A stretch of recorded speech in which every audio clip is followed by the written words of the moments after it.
Bueno, qué bueno que estén acá, qué bueno que estén en la feria, qué bueno venir a la feria y que estemos todas juntas. Acá quiero decir algo personal. Para mí, no solo por estar con Claudia, sino este grupo particularmente me encanta. Me llamo Inde Pomeraniec, soy periodista y me gusta mucho estar compartiendo esta presentación de esta novela, que me parece que es una novela sobre la que se va a hablar mucho, La muerte ajena, de Claudia Piñeiro, y con estas mujeres, no solo con la autora, no solo con Claudia, sino con Débora Mondani, escritora, autora de las novelas El Río, La Convención, Batán, también gestora cultural, docente, igual que Cintia Edul, que es escritora, docente, gestora cultural, y que es autora de la novela La Sucesión, del libro de memorias La Tierra empezaba a arder, y de la primera materia, que es el libro que está vinculado con una obra de teatro muy buena, que si no la vieron les recomiendo mucho, que yo particularmente vi 2 veces, y que se llama El punto de costura. Y vamos a conversar sobre lo que tiene que ver con la novela de Claudia, esta novela, bueno, Claudia Piñeiro.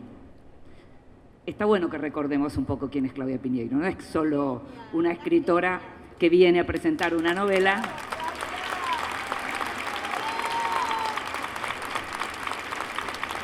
Es nuestra escritora querida, es nuestra escritora que está siempre muy cerca de todos los lectores, es alguien que se dedica mucho a lo que tiene que ver con el vínculo con los lectores, es alguien que conocimos la mayoría de nosotros con La Viuda de los Jueves, pero que siguió con una obra, tiene una obra increíble de novelas, pero también de teatro y también de artículos. Es la autora de Tuya, de Elena Sabe, de Las grietas de Jara, de Betty Boo, de Un comunista en calzoncillos, Una muerte pequeña, Las maldiciones, Catedrales, El tiempo de las moscas, Los guiones del reino, es guionista, es autora de literatura infantil. Bueno, en definitiva, es una autora que maneja muchísimos géneros, pero que en la narrativa particularmente viene teniendo, lo tiene desde un comienzo, uno podría decir, una sintonía con fenómenos de debate público, pero en los últimos años, y sobre todo a partir del ingreso de ella misma como persona, Claudia Piñeiro, al debate público, esos temas sobre el que todos nos hacemos tantas preguntas, Claudia se hace esas preguntas, se las hace públicamente, pero se las hace también a partir de la narrativa. Evalúa cuestiones, da las palabras de los otros. Esta novela tiene varias cosas que ver con otras de las novelas en términos de estructura, están las voces, las diferentes voces, las diferentes maneras de pensar, temas bien complicados, como en el caso de Catedrales, por ejemplo. Pero tiene cuestiones originales porque los temas que aparecen son originales. Débora y Cintia van a leer, escribieron, son escritoras, y escribieron sobre la escritura de esta novela y sobre lo que esta novela nos dice a nosotros, los lectores, pero después, lo que a mí más me interesa sobre esta novela, que arranca con un episodio violento, que es una mujer que cae de la ventana de un edificio, lo que tiene que ver con la historia de esa mujer, y sobre todo el tema central es el vínculo entre el sexo y el poder en esta novela. Las chicas van a leer y, como les decía, lo que más me interesa es lo que va a surgir de esas lecturas interesantes que ellas hicieron, porque la idea es que hagamos después una especie de ping-pong y que la persona que escribió esta novela, además, nos diga algunas cosas, aunque ella dice que no tiene mucho para decir. Así que, si te parece, Débora, ¿querés empezar? ¿O empieza Cintia? Empieza Cintia. Bueno, muchas gracias por invitarme a acompañar esta presentación. Para mí es un honor. Y la verdad es que tuve que ser corto, pero podría escribir mucho alrededor de este libro. Creo que pronto ya lo van a leer y van a estar muy de acuerdo conmigo. La muerte ajena, de Claudia Piñeiro. Es de madrugada, en breve amanece. Una mujer cae de un 5º piso de una torre en el barrio de Recoleta. En otro lado de la ciudad, una periodista que conduce un prestigioso programa matutino va camino a su trabajo, pasa cerca del lugar del accidente o del crimen, sin saber que la que caía en ese momento el vacío es su hermanastra, con la que no tiene relación porque el padre las abandonó a ella y a su madre para formar otra familia. Rápidamente los medios se hacen eco del hecho y la noticia ocupa todos los canales de televisión, las radios y los portales digitales. La noticia se repite en una serie infinita. Se sabe que Juliana, la chica que cayó del 5º piso, es escort, una acompañante VIP de hombres de enorme poder adquisitivo. Se sabe que el departamento del que cayó es el de Sánchez Pardo, un hombre del negocio agropecuario con fuertes lazos políticos con los nuevos movimientos de derecha, nuevos que van ganando terreno en el campo político. Cada vez que se repite la noticia, Juliana vuelve a caer al vacío. Así empieza La muerte ajena de Claudia Piñeiro. Hay un misterio y por lo tanto, y por supuesto, si de Claudia Piñeiro se trata, hay un relato policial. ¿Juliana cayó o la tiraron? Si la tiraron, ¿cuáles fueron los motivos?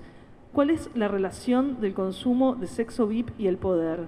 ¿Cómo es el mundo en el que se cruzan las trabajadoras sexuales, los espías, los servicios de inteligencia y los hombres con poder político y económico? ¿Qué relación hay entre la sexualidad y el poder? A medida que el cuerpo cae, las preguntas se multiplican.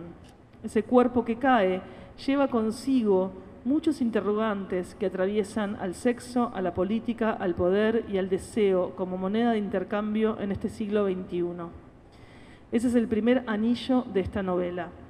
Pero Piñeiro nos sitúa en un primer círculo y como Virgilio con Dante nos agarra de la mano para decirnos lo que ves a tu alrededor no es tal cosa, hay mucho más. Y como círculos concéntricos que se expanden, el relato se multiplica y las preguntas multiplican sus resonancias. En esta nueva novela, Claudia Piñeiro toma el género policial, como ya lo había hecho en otros libros, para desgarrarlo en su matriz. Piñeiro toma un misterio, la caída de Juliana de un 5º piso desde el balcón de Sánchez Pardo, para poner el foco en otro lado. A medida que tire del hilo de ese cuerpo, muchas historias se van a desplegar. Pero lo que ella va a poner en el microscopio de la ficción no es solo el misterio de qué pasó, si cayó, si la ayudaron a caer, si la empujaron, por qué. Lo que Piñeiro va a poner en el microscopio de la ficción es la pregunta por la verdad, por la noción de verdad. ¿Por qué es la verdad? La verdad es un consenso social, la verdad la impone el poder, la verdad la tienen las víctimas. ¿La ficción oculta la verdad o en realidad la ayuda a develarse por otros medios? Todas estas preguntas se abordan en La muerte ajena. Los personajes involucrados son Verónica Balda, periodista prestigiosa que lidera un programa matutino en la radio, pero que empezó su carrera en la prensa escrita y se consagró de la mano de su mentora, Leticia Zambrano, también periodista, un personaje sinuoso que tiene, como todos, más de una cara. Pero también está Pablo Ferrer, la pareja de Verónica, el tercero en discordia en las posiciones en relación con la verdad. Ferrer es escritor, un artista que vive para algunos con un grado alto de frustración, trabaja como profesor y escribe desde hace años una novela que no termina. 2 periodistas y un escritor y 3 posiciones muy distintas en relación con la verdad. Y está Juliana, que se llevó la verdad con su cuerpo. Cada uno de estos personajes va a desplegar una estrategia narrativa alrededor de la verdad. Como dijimos, Claudia Piñeiro pone en el microscopio de la ficción la noción de verdad para indagar sobre su construcción. Ricardo Piglia decía que la literatura tiene una relación específica con la verdad. ¿Por qué no hay un campo propio de la ficción? Todo se puede ficcionalizar. La ficción trabaja con la creencia y la creencia conduce a la ideología, a los modelos convencionales de realidad, y a las convenciones que dicen que algo es verdadero o es falso. La realidad, dice Piglia, está tejida de ficciones. Y esta parece ser la premisa que Claudia Piñeiro trabaja en La muerte ajena. No es casual que casi todos los personajes estén vinculados a los medios de comunicación, a esos laboratorios crónicos de ficción que construyen verdades cotidianamente y de manera amplificada, arquitectos diarios de un imaginario de verdad. No es casual que uno de los personajes protagonistas sea un escritor, porque lo que está en juego en la novela, a partir del cuerpo que cae, a partir de esa muerte ajena, que poco a poco se les vuelve a cada uno propia, es una fuerte pregunta por la verdad en el presente.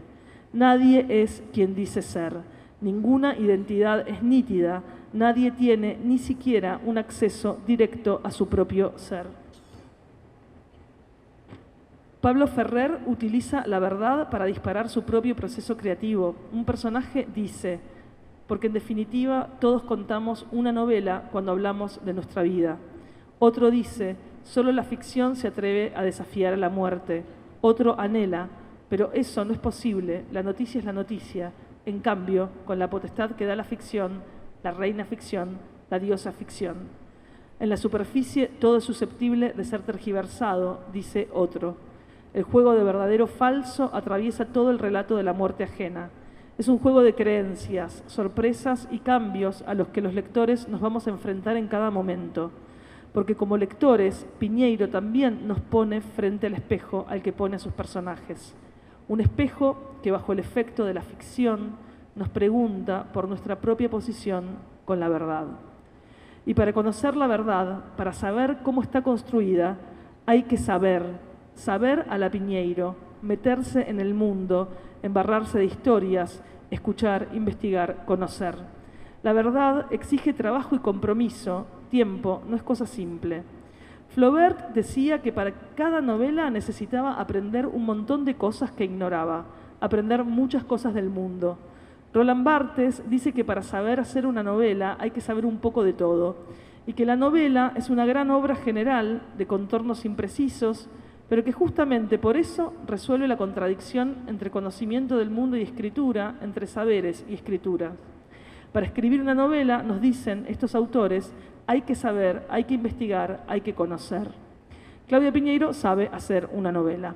Aprende cosas del mundo y las comparte con sus lectores, las pone a funcionar en esas máquinas de ficción que construye, motivada siempre por un deseo y un fuerte compromiso con la verdad, pero sobre todo, y por encima de todas las cosas, por un enorme compromiso con el placer de narrar.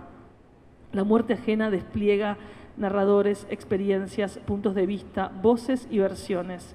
Una mamushka o un caleidoscopio, la ficción se multiplica hacia el infinito. A medida que el cuerpo cae, la verdad ocupa el lugar de ese abismo. Ricardo Piglia dice que una historia se puede contar de manera distinta, pero siempre hay un doble movimiento, algo incomprensible que sucede y está oculto. El sentido de un relato, dice, tiene la estructura de un secreto. Claudia Piñeiro hace de esta idea una máquina de ficción sofisticada, en lo que está oculto, eso incomprensible, se multiplica de acuerdo a quien esté contando la historia. En la experiencia siempre renovada de esa revelación, que es la forma, dice Piglia, la literatura tiene, como siempre, mucho que enseñarnos sobre la vida. Claudia Piñeiro esto lo sabe bien y lo practica. Padres complejos, varones alterados, cuánto vale el sexo, cuánto vale el amor y el deseo en un mundo en el que todo tiene valor. ¿Qué relación hay entre las violaciones a las mujeres secuestradas durante la última dictadura militar con las prácticas de sexo pago VIP en el presente? ¿Cómo mutaron esas prácticas? ¿De qué se trata la particular sexualidad de la política y del poder? ¿Cuáles son los dobleces de la tela de cada uno? ¿Cuánto nos puede afectar la muerte ajena cuando la hacemos propia? ¿Cuándo las víctimas van a poder hablar? ¿Cuándo va a ser escuchada su verdad? ¿Qué pasa con la verdad que se llevaron los cuerpos que ya no están? La muerte ajena de Claudia Piñeiro teje y teje en los lectores estas preguntas. El misterio es el abismo que atraviesa el cuerpo de Juliana, ese abismo que parece sostener junto al cuerpo una pregunta invisible, la pregunta por la verdad. La literatura, una vez más, tiene mucho para enseñarnos sobre la vida. Quiero mostrar la tapa del libro. Es hermosa la tapa del libro y es un cuerpo sostenido en la caída, un cuerpo suspendido en el aire, un cuerpo que nunca termina de caer. Esa imagen es la figura que condensa todas las inmensas capas de sentido que tiene esta novela. ¿Cuántos cuerpos suspendidos en el abismo hay en nuestro presente? Muchas gracias.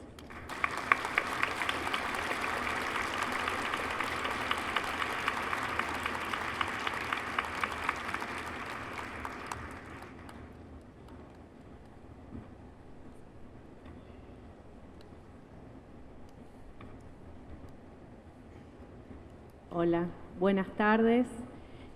Es una gran alegría estar acá acompañando la presentación del libro de Claudia con todos ustedes.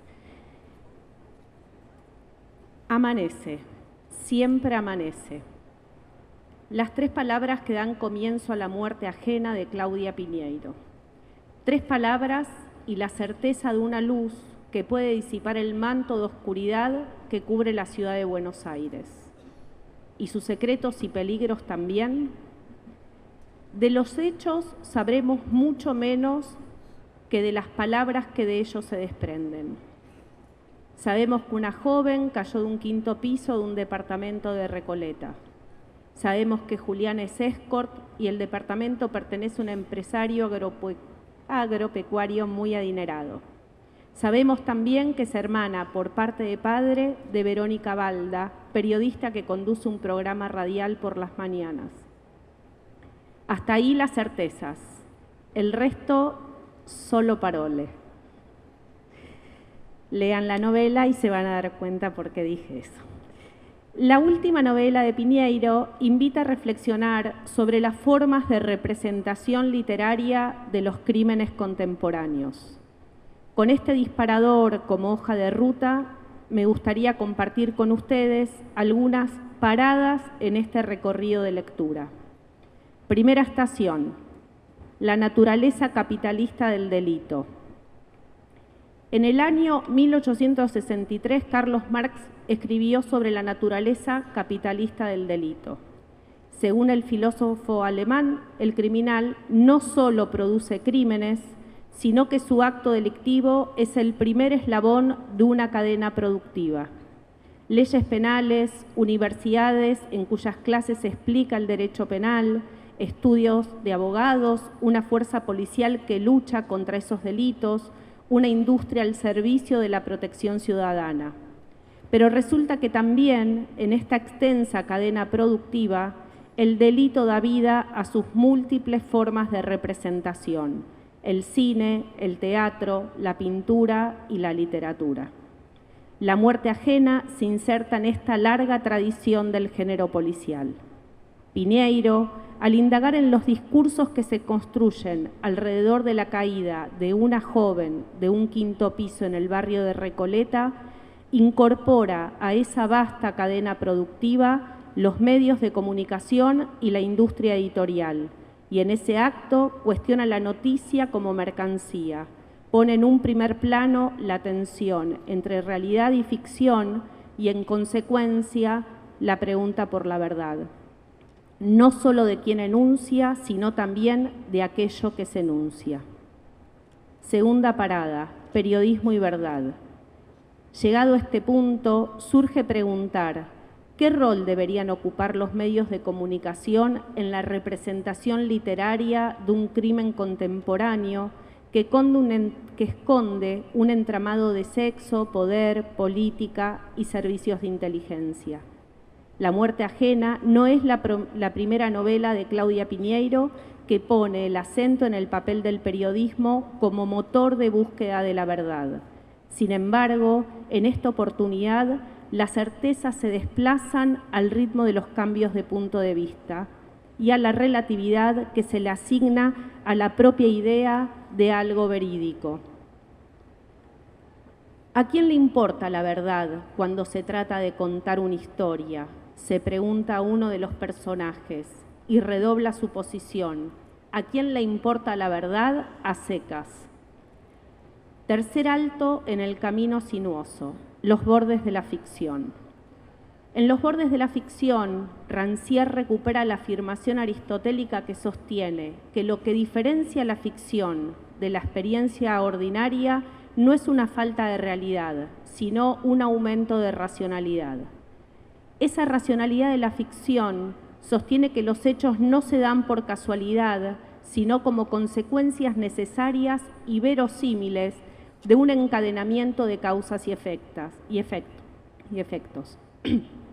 Prosperidad y desgracia, expectativas e imprevistos, ignorancia y sabiduría. Esta es la matriz del saber a la que aún hoy las sociedades contemporáneas recurren para explicarse a sí mismas. Periodismo y ficción construyen relatos acerca de cómo se dieron los hechos, qué causas motivaron tales desenlaces. La novela policial es experta en acompañar esta búsqueda racional. Sin embargo, la muerte ajena, a medida que el punto de vista de los personajes se desplaza, sacude a los lectores y pone en duda aquello que creíamos cierto. El pasaje de la ignorancia al saber se ve truncado. Amanece, siempre amanece, nos dice Piñeiro en el primer renglón de la novela, como una promesa para seguir avanzando a tientas en la lectura. Con la confianza lectora desafiada, acompañamos a los protagonistas en ese devenir que los arrastra a la desgracia, sintetizada en el cuerpo de Juliana cayendo al vacío. Cuarta estación, denuncia a las instituciones. ¿Cuánto de la estrategia narrativa planteada por Claudia Piñeiro en torno al narrador, poco confiable, no es acaso una forma de denuncia frente a la inacción, una de las formas de la complicidad de las instituciones responsables de buscar la verdad e impartir justicia por los delitos actuales y los que aún no se han resuelto en la historia de nuestro país? ¿En quién confiar cuando resulta difícil creer en quienes deberían dar respuestas? Quinta parada, interpelación al lector. ¿Qué nos sucede como lectores cuando nos enfrentamos a un texto cuyo narrador, y en este caso son varios, no son todo lo confiables que esperábamos? Ante la falta de fiabilidad, los lectores debemos asumir una postura activa y crítica. Y esta parece ser la invitación que nos hace Piñeiro: reconstruir los hechos que han sido narrados desde distintas perspectivas. La pregunta por la verdad pone en crisis el acto de lectura y nos abre la puerta a revisitar el sistema de creencias de la sociedad contemporánea y explorar temas complejos como la relación entre sexualidad y poder, como se plantea en La muerte ajena. En más de una oportunidad, los personajes se enfrentan a sus prejuicios y, ¿por qué no?, nosotros, los lectores, a los nuestros. ¿Qué clase de padre pensás que fue mi padre?, le pregunta Verónica Balda a su pareja. Yo no lo sé, Pablo.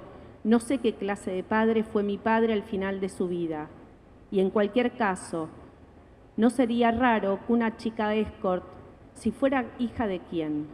¿Qué padres producen qué hijas y qué hijos? ¿Es lógico que mi padre haya tenido una hija periodista? No te entiendo. ¿Qué sé yo?, le responde él.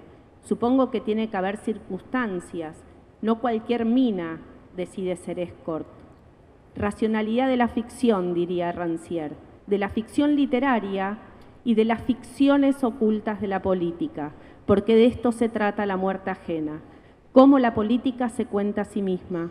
¿Qué relatos sostienen la ficción de una clase que detenta el poder, defiende a ultranza valores conservadores y sus representantes camuflan una vida que se contradice con aquello que pregonan? Última estación, la historia, los vínculos intergeneracionales y la muerte ajena. Hay tantos modos de leer como lectores. Hay quienes se detienen en las peripecias de los personajes, otros en sus motivaciones, también quienes buscan huellas de y relaciones con otros discursos en el texto de ficción. Esta lectura que he propuesto es de este tipo. Para terminar, quisiera compartir unas últimas preguntas.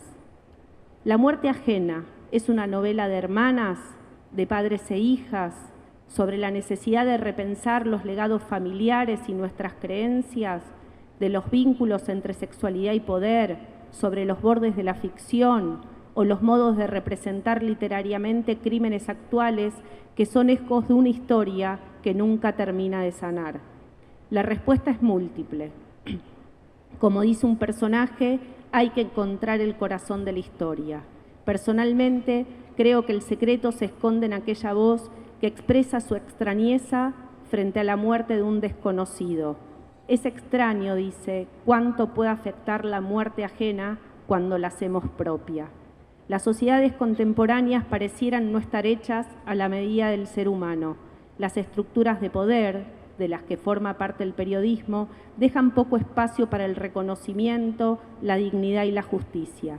La amenaza que recorre la novela es que los muertos pasen al olvido. Contra ese mal, la muerte ajena nos recuerda que la memoria es el mejor antídoto.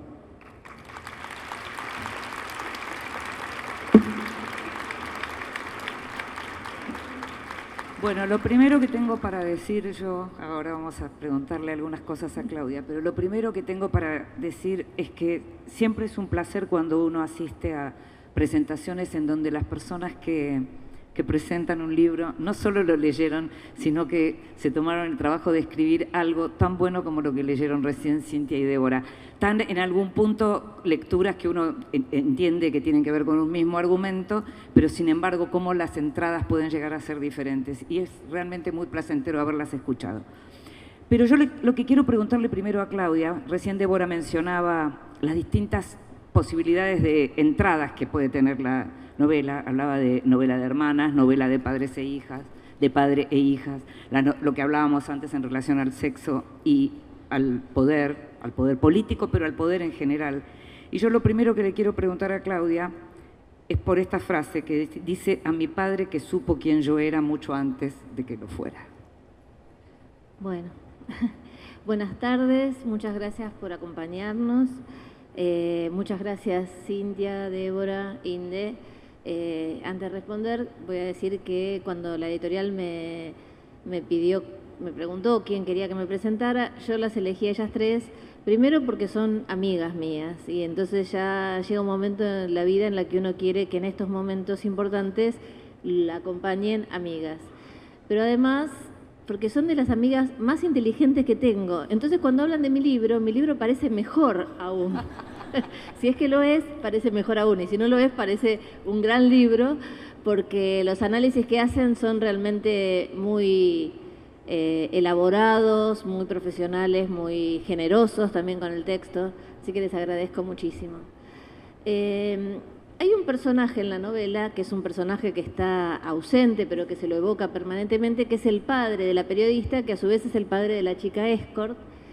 Y hay algo de ese padre y ese padre ausente y de cómo miraba a la hija. No sé cuánto se puede contar o no, pero digamos, él no la vio más a la periodista porque la periodista, cuando se pelearon con la madre, rompieron relaciones, pero de todos modos él estuvo siempre muy pendiente de ella, de sus logros, de lo que conseguía dentro de su carrera. Y mi papá era un papá así, que todo el tiempo apostaba a que yo iba a lograr ciertas cosas, que me iba a ir bien en la vida si me esforzaba y estudiaba, como eran los padres de nuestra época, y que le decía a los vecinos, qué pena que es mujer si no llegaría a presidente de la nación, porque eran otras épocas en las cuales todavía no había habido. Bueno, a lo mejor no se equivocó del todo. No, sí, eso te aseguro que sí.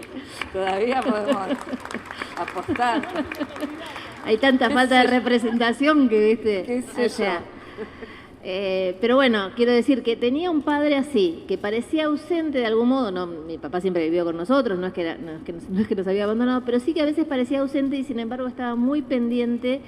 Y desde una posición que en su momento era una persona conservadora en cuanto o sea, no me dejaba, por ejemplo, usar zapatos que se me viera el talón, o me decía que no porque quedaba feo que a las mujeres se le viera el talón, o si la pollera era muy corta, o el pantalón ajustado, siempre se fijaba en eso, pero a su vez era feminista en cuanto a todo lo que puede lograr una mujer, ¿no? O sea, vos podés estudiar lo que quieras, vos podés tener la profesión que quieras, vos podés hacer lo que quieras en tu vida porque tenés los mismos derechos del hombre. Eso también era mi papá, ¿no? Esa contradicción. Había algo pudoroso. Sí. Te apagaba el televisor si se besaban dos en el televisor, por eso. pero confiaba en los recursos que tenían sus hijos y en este caso confiaba en el recurso de una mujer que en mi época, como en la tuya, quizás necesitábamos ese empujón de nuestros padres, ¿no? De esa validación. Yo querría decir brevemente que yo leí la novela, tengo esta novela sin subrayar, este ejemplar sin subrayar, porque en realidad lo leí en un soporte electrónico, porque yo estaba de viaje, Y quiero decir esto que me parece que es muy importante. Era un viaje difícil el que yo estaba haciendo, las condiciones eran difíciles, estaba viajando en un tren durante muchas horas, en una especie de sarcófago, porque me tocaba estar en el medio de dos desconocidas. En un caso, a la vuelta fueron una mujer y un hombre. Esas situaciones rarísimas que uno hace a veces, que uno tiene que vivir viajando en tren con desconocidos durante 16 horas, que tratás de hacerlo lo más amable posible, porque solo te toca estar acostado o parado, no podés estar sentado. No hay comida en ese tren, uno se lleva su comida, con lo cual te toca ver comer a los demás, que siempre también es una situación de una intimidad rara, por decirlo así. Pero cuento todo esto porque yo leí la novela en esas condiciones y fue un acompañamiento fabuloso la novela de Claudia. Fue una novela no solo porque me hacía pensar en todos estos temas que están mencionando acá Cintia y Débora, sino porque además el ritmo de la novela de Claudia me hacía olvidarme de dónde yo estaba, lo incómoda que yo estaba. Y eso me parece valiosísimo. Que consigas eso me parece valiosísimo, que uno, no sé, yo llegué y ya había terminado la novela y era como, qué maravilla, además me leí la novela, ¿viste? Era una cosa fabulosa. Estábamos hablando de lo que tiene que ver con, quería comentar eso porque no lo había comentado antes y era algo que me gustaba transmitirles. Estábamos hablando de sexo, droga y poder, estamos hablando de un tema también que es bien complejo, que es la discusión sobre la prostitución. La discusión general, pero en las mujeres es un tema también. ¿Qué pensamos las mujeres sobre la prostitución? Bueno, el libro justamente trabaja sobre esa incomodidad, que es una incomodidad que tiene el feminismo en general, ¿no? O sea, nos cuesta hablar de ciertas cosas relacionadas con el trabajo sexual, nos dividimos en abolicionistas y no abolicionistas. Yo cito un libro que es muy importante de Diana Mafia y otros autores. Ellas recopilan textos sobre trabajo sexual donde hablan distintas trabajadoras y algunas son abolicionistas y otras no. Abolicionista quiere decir que consideran que no debería haber trabajo sexual porque consideran que la mujer nunca decide libremente, ¿no? Y a esas vos te puedes escuchar, yo vi millones de videos de YouTube donde hablaban chicas que trabajaban en el trabajo sexual, donde decían, pero ¿y por qué?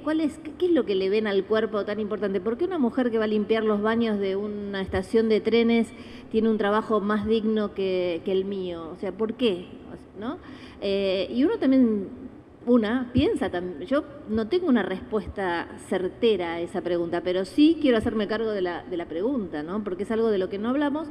Pero además no solamente de la prostitución, desde el poder se hace un uso del cuerpo de las mujeres muy denigrante, muy incómodo, que marca todavía hoy en el siglo XXI, yo tengo poder sobre el cuerpo de las mujeres, trabajadoras sexuales o no, y eso me parece que es algo que en este siglo XXI además se está viendo de una manera muy particular, ¿no?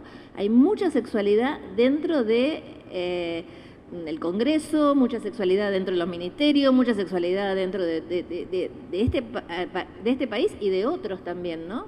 Elon Musk subiendo fotos donde él está en una cama, apenas está tapadito con una sábana, mirando no sé qué en una computadora y una chica medio desnuda caminando por atrás. ¿Qué es eso? ¿Qué es eso? A mí qué me importa cómo hace las cosas que hace Elon Musk. Pero además hay una chica ahí desnuda caminando por atrás. ¿Qué es eso? Me parece como que nada nos sorprende demasiado. En la novela aparecen algunos ejemplos, además, que das en relación a la organización de algunas cumbres que contemplan no solo un buen whisky, sino también... Sí, y justamente lo de la cumbre yo lo puse porque esa cumbre que menciono, que es un hecho... La novela está llena de hechos verdaderos cambiados totalmente, excepto esos. Hay una parte de la novela que toma forma de documental y esos hechos están con nombre y apellido. Y esa es una cumbre, bueno, hay una cumbre del G20, pero también hay una conferencia a la que va Obama. Y los que llevan prostitución al hotel son la guardia de Obama. Y Obama tiene que transitar esta situación, y lo pongo porque este tema de la sexualidad y el poder y el uso de las mujeres en el poder lo vemos en partidos políticos que no nos gustan y en partidos políticos que también nos gustan. Entonces también nos tenemos que hacer cargo de eso, porque capaz que a mí Obama me cae bárbaro y él no figuraba ahí como el que llevó la prostitución, pero toda la gente que estaba con él se llevó la prostitución al hotel, después tuvieron que dar cuenta de eso, etcétera. Y nosotras, creo que todos, hemos pasado por situaciones de incomodidad con políticos que a lo mejor nos gustan y otros que no nos gustan, por supuesto, pero quiero decir, en casi todos los casos ha habido situaciones raras, incómodas, no pertinentes con el cuerpo de las mujeres, ¿no? A mí me gustaría, tengo un montón de cosas para preguntarte, pero me gustaría que digan las chicas en relación a la cuestión de la prostitución, a la cuestión de las posturas abolicionistas o no, porque me parece siempre interesante ver. Claudia está diciendo que ella lo que Yo quería... largué la pregunta, ahora se tienen que hacer cargo, chicas. Claudia dice que ella quería hacerse cargo de la incomodidad de la pregunta. Más allá de mi postura, a mí lo que me generó mucha incomodidad era la novela en ese sentido. Digo, la novela no te permite no tomar partido, no tomar partido, digamos, pero no pensar acerca de eso, digamos, ¿no? Hay algo donde la novela te desnuda en relación, usando la mujer desnuda, ¿no? En relación a esa posición y al uso, digamos, ¿no? Porque por un lado te indignás, pero por otro lado están las voces también de las chicas que hacen, digamos, uso de su cuerpo. Y ahí es donde la novela, digamos, no te deja como escapar, ¿no?, a la posición, porque uno podría pasar por un proceso que es como más moral, que es, bueno, esto no está, digamos, ¿no? Como no pero con el adhiero. prejuicio de que esas chicas son chicas que siempre son manipuladas. Exactamente. Claro. ¿Qué pasa cuando aparece la voz de la que dice, yo soy consciente de lo que estoy haciendo y hago uso de esto?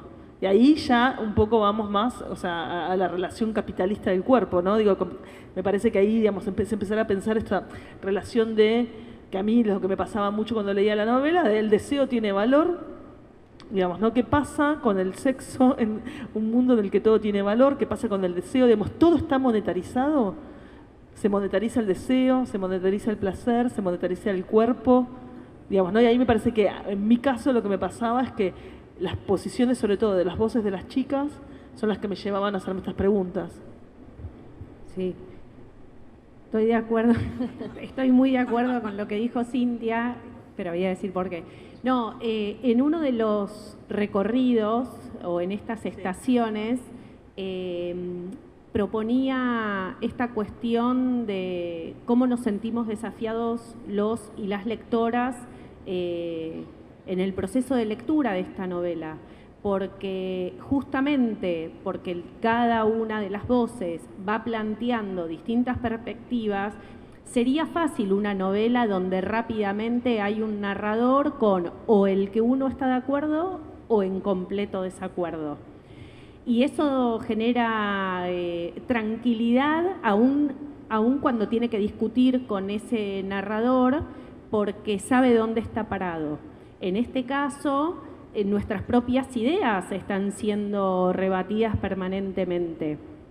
En ese sentido, creo que es una novela muy desafiante, no solo por los temas que trata, porque podría haber sido un manifiesto, de hecho hay manifiestos, hay ensayos y demás, sino que la estrategia narrativa que piensa Claudia es una estrategia donde uno termina la novela. Decía, uno puede leer la novela como si fuese solamente una historia donde pasan cosas y hay que resolver alguna situación, bueno, develar o no un crimen, pero en este caso es, no sé, al cerrar el libro me surgieron muchas más preguntas que las que tenía primero cuando empecé y después a medida que las iba leyendo. Entonces, creo que eso es lo más interesante que hoy tal vez podemos, o por lo menos yo puedo compartir acá respecto de el ejercicio de la prostitución. Y a vos, Claudia, ¿sentís que hubo como una diferencia en vos en relación al tema antes de escribir la novela o después de haberla escrito? Más que nada hay mayor conocimiento, hay mayor, como dijeron ellas, yo también tuve que ir a buscar esos testimonios. Yo no había buscado tantos testimonios antes, tenía una idea más o menos del tema, de lo que yo pensaba acerca. Yo, digamos que no soy abolicionista, pero por supuesto que veo los riesgos de esa situación, pero tampoco tengo una cosa clarísima en el tema. Dudo de muchas cosas con respecto a eso, pero sí fui a buscar los testimonios porque yo quería escuchar y por eso busqué más videos de YouTube, además de buscar los testimonios que están en este libro que te digo que compiló Diana Mafía. En su momento era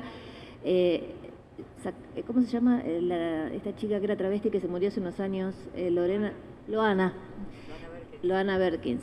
Después fue Diana Mejía con alguien más que ahora no recuerdo el nombre, y ahí hay muchos testimonios, y esos testimonios te impactan. Hay una chica que, por ejemplo, dice, por la relación de la droga también con el trabajo sexual, dice, sí, yo y mis hermanos somos todos de clase social totalmente baja. Ellos trabajan de obreros de la construcción y no les pagan nada, y yo trabajo de esto y también soy de clase baja.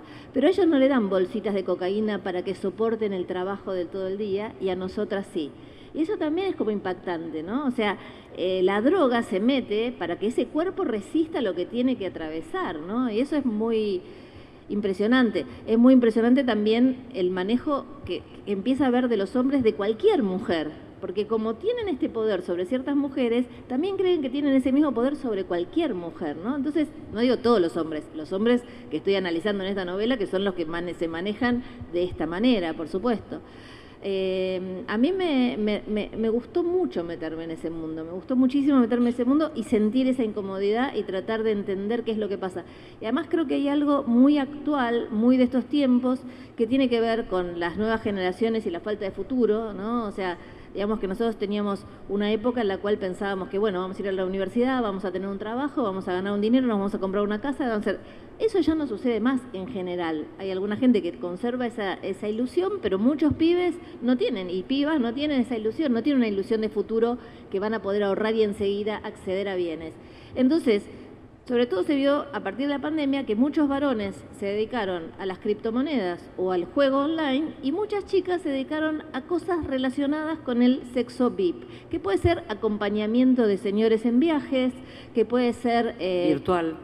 Que puede ser OnlyFans, donde se suben videos, que puede ser ponerle la voz a una chica que sube cosas de OnlyFans. Hay muchos derivados de estos trabajos relacionados con la sexualidad, donde estas chicas consiguen un dinero mucho más rápido que el que podrían conseguir si tienen que esperar recibirse en la universidad, conseguir un trabajo, que las contrate, que le paguen 2 mangos. Y esto es como muy rápido, ¿no? Muy rápido acceden a un dinero los famosos sugar daddies también, ¿no? O sea, los tipos grandes que agarran a una chica y le empiezan a dar dinero para tenerla a su disposición, siempre con un intercambio sexual.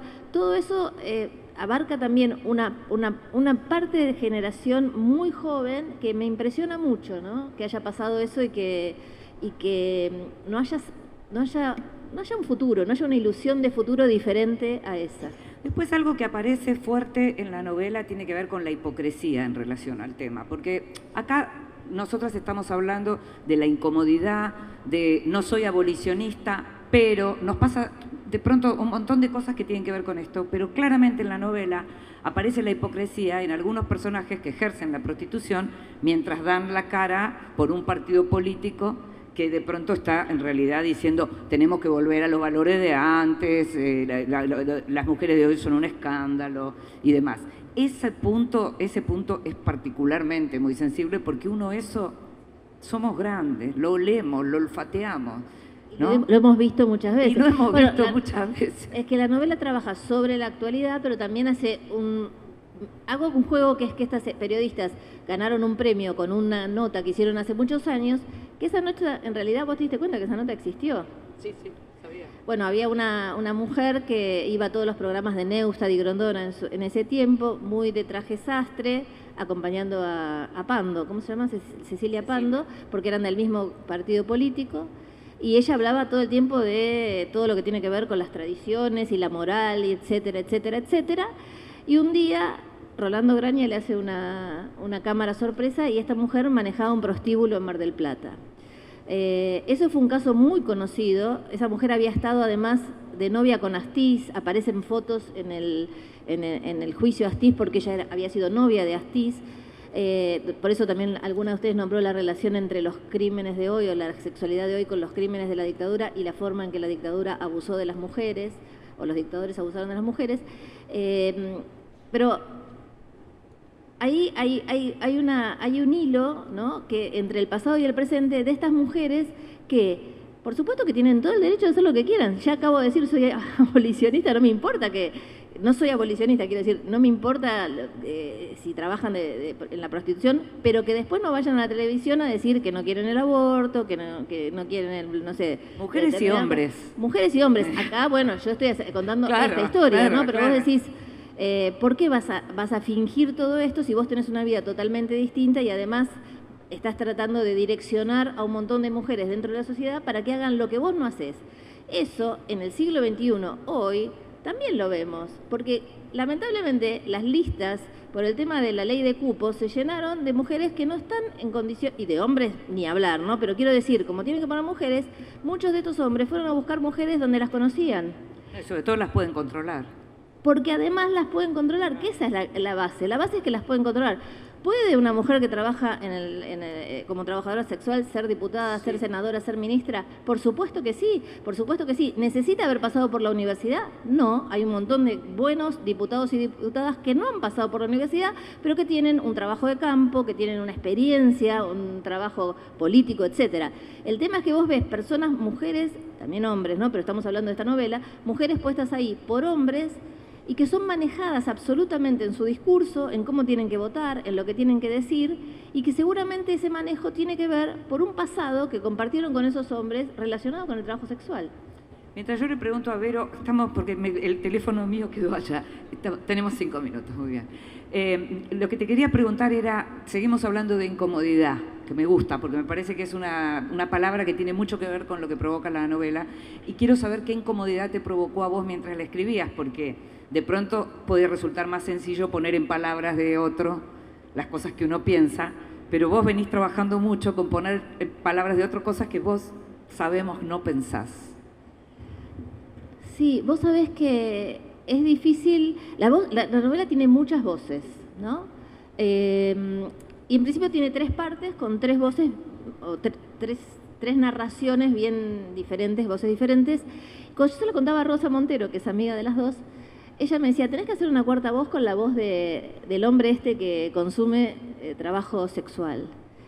Y yo sabía que ella tenía razón, pero yo no podía escribir eso, porque está bien, yo me puse en la cabeza de muchos, pero me costaba ese personaje. Entonces lo incorporé en la segunda parte, ahí está la voz de ese personaje, pero no me daba para hacer toda una parte con esa voz porque me resultaba intolerable, ¿no? Entonces, yo no creo que no la puedo hacer, creo que puedo meterme en esa cabeza, creo que puedo entender y tratar de hacer ese discurso, pero me resultaba enfermizo hacer eso. Entonces, lo dejé como en cápsulas dentro de la segunda parte para no sentirme tan mal. Ahí esa fue la incomodidad más grande. Hay otra cosa que aparece, y con esto vamos ya a terminar, y que tiene que ver con el modo en que toma la literatura un tema y el periodismo un tema. El mismo tema es tomado por la pareja de Verónica, y que tiene que ver con esto que estamos hablando ahora, de la prostitución VIP, y tomado por otra persona que ejerce el poder, que es la ex jefa de Verónica, con quien ganó ese premio. Y toman el mismo tema y lo hacen de distinta manera, y cada uno de ellos tiene un modo de defender la forma en que llevaron eso a la página. ¿Cómo te sentiste ahí? Vos que además sos visitante permanente de lo que tiene que ver con el mundo del periodismo. Bueno, a mí me encanta pensar el periodismo. Yo no soy periodista, pero tengo un montón de amigos periodistas y todo el tiempo estoy hablando con amigos periodistas. Betty Boo también surgió de eso, ¿no? De hablar con amigos periodistas, y había en ese momento otras cuestiones, ¿no? Relacionadas con el periodismo, hoy son diferentes, pero estoy todo el tiempo pensando en cómo se transmite la noticia y cómo es el oficio de ser periodista. Me lamento mucho por ustedes, ¿no? Ahora, todos estos días en los cuales se nos indica desde el poder que salgamos a odiarlos. Que no se odia lo suficiente. Que no son odiados lo suficiente y que tenemos que odiarlos más. Me resulta muy incómodo, me dan ganas me enojo, me dan ganas de contestar. Uno sabe que hay cosas que son complicadas de contestar, pero todos los días hay un problema con algún periodista, ¿no? Periodistas que te gustan más y periodistas que te gustan menos, pero las agresiones no me gustan a ninguno de esos periodistas. Así que bueno, el mundo lo conozco mucho, este mundo de esta periodista en particular está en una radio, entonces yo ya le dije al chico que atiende en la entrada de la radio, vos lo conocés, el que está en la mañana, sí. Walter, le dije, te tengo que traer un libro porque ese es él, ese chico que me hace con el puño así en la entrada, en el primer capítulo, ese sí es una persona de verdad. Chico. Después hay otros en la novela que no son personas de verdad, pero ese pibe es cuando me saludaba todas las mañanas. Y eso de entrar a la radio, de hacer ese programa que yo hago con María O'Donnell, yo no soy la periodista es María O'Donnell, pero ese mundo no me es ajeno. Y bueno, María O'Donnell es re amiga mía, vos sos re amiga mía, Rosa Montero viene del periodismo también, Débora, aunque ustedes no lo crean, estudió comunicación social, o sea que no es periodista, pero podría serlo. Así que somos toda, Karina que está por ahí, somos toda gente que está en Maxi, estamos pensando este tema, ¿no? De cómo se transmite la verdad. Volvemos otra vez al tema que dijo Cintia de la verdad, ¿no? Y los escritores trabajamos con una verdad falsa, pero no le mentimos a nadie, todos saben que lo que estamos contando es mentira. Y ustedes trabajan con una verdad que no debería ser falsa y a veces lo es, y entonces nos cruzamos ahí como esos conjuntos que se cruzan en una intersección y ahí me parece que todos tenemos cosas para compartir, ¿no? Nos estamos yendo. ¿Pensás que esta novela, vos tenés lectores muy fieles que en general te siguen, ¿pensás que esta novela puede convocar a un público que hasta ahora a lo mejor no te había leído? No lo sé, lo que sí sé es que lo que apela al título de la novela también tiene que ver con lo que le va a pasar al lector. Porque a veces yo pienso, a veces nos gusta leer historias de personajes con los que empatizamos, ¿no? Que empatizamos. Acá hay una periodista con la que a lo mejor algunos pueden empatizar, aunque no sean periodistas, pero también hay una chica escort que se mete en este mundo, que termina cayendo por una ventana. Entonces me pregunto, ¿cuánto podemos empatizar o no? Que también quiere que se conozca una verdad. Que quiere que se conozca una verdad. A mí me pasó, por ejemplo, cuando hay muchas chicas que han caído por ventanas, pero digamos que hace poco había caído una chica, caído es un eufemismo, uno se imagina que a lo mejor las tiraron, no sé lo que habrá pasado, pero hay una chica brasileña que se llamaba Emily Rodríguez, que a mí me inspiró mucho para este caso, pero en realidad a mí me inspiró más que ella, su padre, cuando yo lo veía en la televisión, que iba a los programas de televisión como desconcertado. Él tenía una hija que había venido de Brasil a la Argentina a estudiar en una universidad y un día se entera que cae por una ventana y que era escort, que estaba drogada, que consumía drogas. Y la sensación, y por eso se llama la muerte ajena, es que esas muertes al principio, como son muy llamativas, impactantes, convocan a la gente. Y de a poco muchas personas empiezan a sentir, pero bueno, era escort, pero bueno, era brasileña, pero se drogaba, pero, ¿no? Como me contestaban hoy varios en las redes cuando puse una sobre el juicio, que uno de los casos es el de Estergel, me decían, bueno, si lo mataron, él se lo buscó. Él se lo buscó o ella se lo buscó. Por algo será. Que es impactante, ¿no? Impactante que alguien que fue probado, que fue asesinado por la dictadura y que fue torturado y demás, que alguien te diga eso, es como impactante, ¿no? Pero, digamos, volvamos a la novela. Esto es lo mismo, al principio te impacta porque decís, uy, cayó por una ventana, ¿quién era? Te interesa porque hay un morbo también ahí. Y después, poco a poco, ya no es una muerte tuya, ¿no? Entonces, a mí lo que me gustaría es que todos estos casos, de algún modo, sean muertes nuestras, que nos apropiemos de esas muertes para que no pasen, para que no sigan pasando, para que nos importe saber la verdad, para que podamos saber qué le pasó a esta chica y a tantas otras, ¿no? Gracias, Claudia, gracias, Cintia, gracias, Débora. Un aplauso para todas. Muchas gracias a ustedes también por estar acá, ¿eh?